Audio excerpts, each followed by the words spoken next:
The Silver Horseshoes. Once upon a time there lived a king who wanted a son-in-law who would be a good soldier as well as a good husband. So he put his daughter, the princess, who of course was very beautiful, in a tower on top of a high mountain.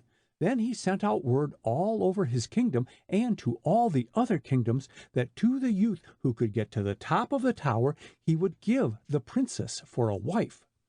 But when the youths came from far and near, they found the mountain was slippery as glass, and their horses slipped back faster than they could climb. In a kingdom far from where the king lived was a poor prince whose father had lost all his lands and money in wars, so that when he died he left the prince nothing but the castle and a black horse. One day the prince was feeding his horse and thinking of the princess on top of the high mountain in the tower, and he spoke his thought out loud.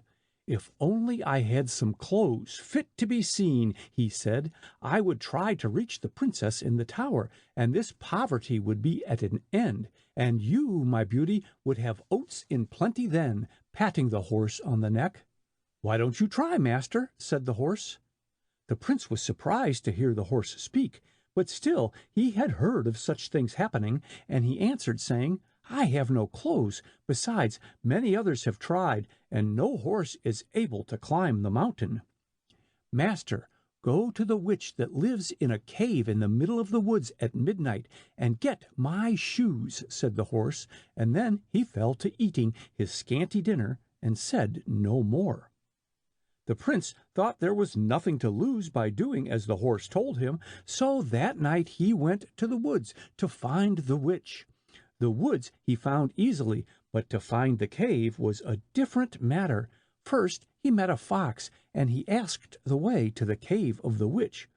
"Oh, master," said the fox, "take my advice and go home. No good will come to you if you find it." But the prince would not give up the quest, and so he asked a wolf that he met next where the cave was located in the woods. The wolf ran away, saying, "You better go home. That cave will bring only harm to anyone who finds it." The prince was not to be frightened, and on he went, and an owl was the next one he saw. "Where is the cave the old witch lives in?" he asked. "Hoot, hoot," said the owl, flapping his wings. "Be off, man, while there is time. Don't go near that cave if you value your life." And off flew the owl, leaving the prince no wiser than before. After going deep into the woods, in fact he was at the very center and did not know it, the prince stood still and listened. A sound reached his ear which seemed like the clatter of horses' hoofs, and the prince went in the direction from which the sound came. All at once he found himself in front of the cave for which he had searched so long, and, looking in, he saw the old witch prancing about in the craziest manner. She would climb the side of her cave with as much ease as she could walk across the floor, and then, giving a spring, she would walk on the top of the cave, her head hanging down toward the floor. While the prince was looking and wondering at this strange performance, he noticed something shining on her feet, and when he looked closer, to his surprise, he saw that the witch had on her feet silver horseshoes. Then he knew what his black horse had said was worth listening to. He was to get the shoes the old witch was wearing. But then he thought, "She has on only 2. I must have 4. I wonder where are the other 2? Just then a black cat came dancing into the cave, and on her hind feet the prince saw the other 2 shoes he wanted. Such dancing and climbing the prince had never seen, as was done by the old witch and her black cat. The silver shoes seemed to take them anywhere, and they could do anything while they wore them. After a while the witch and the black cat grew weary, and took off the shoes, and the prince saw them lift up a stone in the middle of the cave, and drop the 4 silver horseshoes into a hole, and then drop the stone again. After the witch and the black cat were fast asleep in one corner of the cave, the prince crept in softly and lifted the stone. At the bottom of a deep hole he saw the horseshoes, and he was wondering how he could get them when he felt a push from behind, and down he went into the hole, landing at the bottom where the shoes were.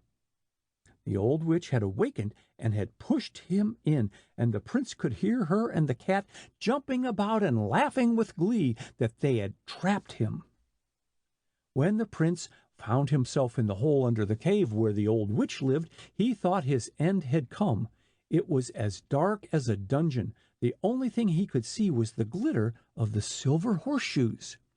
While he stood looking at them and thinking how the old witch and her cat jumped about and wondering what she would do with him, he suddenly was struck with an idea. He would put on the shoes, one on each foot, and take the other two in his hands. No sooner did he think it than he did it, and, giving a spring, up he went, the stone flying off the top of the hole as he touched it with his hands holding the silver horseshoes. Into the cave he jumped. The old witch and her black cat sprang at him, but he had only to run, and, without touching the ground, away he flew through the forest, the old witch and her cat after him. Sometimes they would almost catch him, for the witch had jumped on her broomstick, and the cat sat on behind her, and they flew over the trees and bushes as well as the prince. The prince knew he was lost if they caught him, and finally decided to turn around and run toward them, thinking he might be able to knock the witch off her broomstick, and so stop their flight. No sooner did he turn than the shining silver shoes cast a ray of light on the old witch and her cat, and like magic they tumbled off the broomstick, and away went the stick higher and higher in the air until it disappeared. And on the ground where the cat and the old witch fell, the prince saw two stones, one big and the other smaller and almost black. So he knew he was rid of his enemies and could get out of the forest safely with the silver horseshoes. The black horse danced with delight when he saw the shoes, and stood still until they were fastened on his feet. Then he pranced about and shook his head in a very knowing manner, though he did not speak again, and the prince mounted him and rode away, forgetting all about his shabby coat. The black horse trotted along like any other horse until they came to the mountain on top of which the princess lived in the tower. Then the prince felt himself gliding up the mountain, past all the other youths who were vainly trying to climb to the top. Up and up they went until the prince found himself by the tower. When he looked at the height, he knew his troubles were not at an end. He looked around for some way to scale the wall, but it was as smooth as glass. While he stood looking at the top, he saw something white slowly coming down the wall from a little window. Down it came until the prince could see that it was a piece of white thread, and on the end of it was a little golden curl. The prince untied it and kissed it. Then, looking up at the window, he kissed his hand, for he knew that somewhere in the tower the princess had been looking for the prince who was to come for her, and had seen him. He was more anxious than ever to reach the princess, but how could he climb those slippery walls? How? And then he thought of the silver shoes that the witch had walked on the top of the cave with, and he took them off his horse and tied one on each foot and took one in each hand. Placing his hands on the wall of the tower, he walked up as easily as if he were walking on the ground, and in a few minutes was at the little window above. The princess smiled when she saw him, and then he saw that the window, which looked so small to him from the ground, was really a door. He stepped in and knelt at the feet of the blushing princess, who said, "I shall be glad to leave here, but how can I get to the ground?" "In my arms," answered the bold prince, and picking her up, he stepped out on the smooth wall again, easily reaching the ground with the princess. He placed her in front of him on his horse and rode down the mountain, at the bottom of which a crowd was waiting for him, and the king also, for it had been noised about that a youth had been seen to climb the mountain, and the people wanted to see him. "Well done, my son," said the king, riding up to greet them. "You will make a good soldier, for you have shown that you can overcome obstacles to gain that which you desire. Come home, the wedding feast is prepared." So the prince gained a princess for a wife, a father-in-law who admired his courage and was happy ever after.